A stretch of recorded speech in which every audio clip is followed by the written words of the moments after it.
שלום וברוכים השבים לכל היהודים היקרים שהחליטו לשוב ולהצטרף אליי לעוד דיון בפרשת השבוע. השבוע אנו מדברים על פרשת נוח שמספרת את סיפור המבול. אז כידוע אלוהים נעצב על ליבו בגלל חטאי האנושות ולכן מחליט לחסל את כל החיים על פני כדור הארץ. ובכן, בהקשר של סיפור המבול פחות מעניין אותי הצד הלוגיסטי של איך בדיוק בונים ספינה שתהיה גדולה מספיק בשביל 5,000 מינים של יונקים, 8,000 מיני זוחלים, 950,000 מיני חרקים, איך אוספים נציגים מכל המינים האלה, מי נוסע לאוסטרליה להביא 2 וומבט, מי נוסע לדרום אמריקה להביא זוג איגואנות. זה פחות מעניין אותי. יותר עולה כאן השאלה המוסרית. כי כמובן שיפי נפש למיניהם יכולים לבוא ולשאול איזה מין אל זה שבורא עולם ומלואו רק כדי לחסל את כל החיים בעולם הזה כמה שנים מאוחר יותר. אז כאן חשוב לי לציין 2 נקודות עיקריות. הראשונה היא שלא באמת מדובר בכל החיים על פני כדור הארץ. הרי יש לנו אין ספור מדוזות, קרישים, טונות, אבו נפחה, ששרדו את המבול הזה בלי כל פגע. אז להגיד כל החיים על פני כדור הארץ זה קצת הגזמה, לא צריך לעשות דרמה מכל דבר. תוכלו לשאול כמובן למה משמידים את כל החרגולים ואת מלפפוני הים לא, כנראה שהגיע להם. הנקודה השנייה היא ההאשמה האנטישמית בעיניי, כאילו האל של היהודים הוא הראשון או היחיד שאי פעם השמיד את כל החיים על פני הכדור. אז זה פשוט לא נכון, מספיק להסתכל כמה מאות שנים אחורה ויש לנו את האל השומרי, הנליל, שגם הוא שלח מבול כדי לחסל את כל החיים על הפלנטה.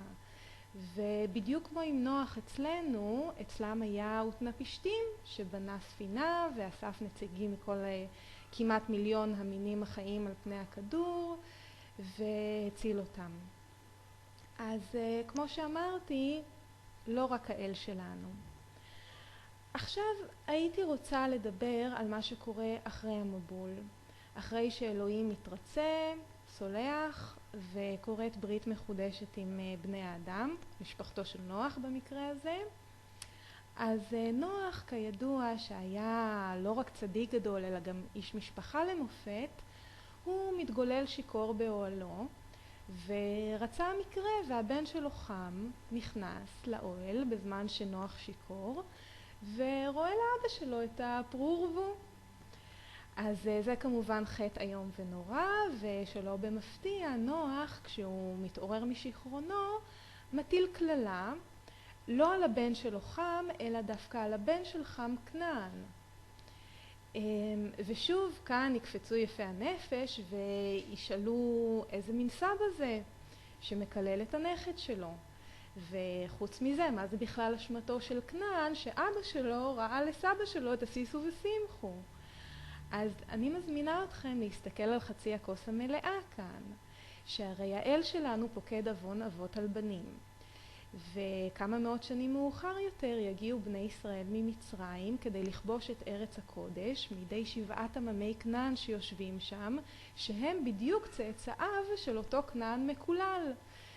והנה יש לנו את כל הצידוק המוסרי לטבוח בכל 7 העממים, לבצע גנוסייד מקיף, נשים, זקנים וטף, וכמובן לקחת בשבי את הבתולות מבין הטף, למטרה שלא מצוינת מפורשות בטקסט, אבל אפשר להניח שמדובר במשהו שקשור למקרמה.